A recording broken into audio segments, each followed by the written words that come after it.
Hi friends, welcome back to our channel. ఇదైతే కనుక happy Krishnashtami. ఇది కృష్ణాష్టమి రోజు మా కృష్ణయ్య ఎలా ఉన్నాడో కామెంట్ అయితే చేసేయండి. నేను ఈ కృష్ణాష్టమి సందర్భంగా కృష్ణుడి గురించి వింటూ నేనైతే ఒకటి నేర్చుకున్నాను. మీకు కూడా చెప్దామని అనుకుంటున్నాను.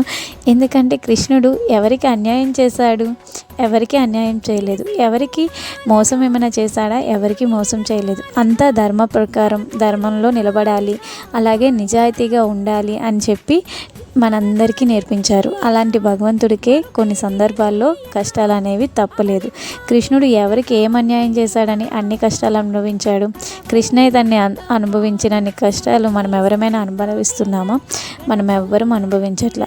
అలాంటి భగవంతుడికే కష్టాలు తప్పలేదు. మనం ఎంత శివునాజ్ఞ లేనిది చీవైనా కుట్టదు అని అంటారు.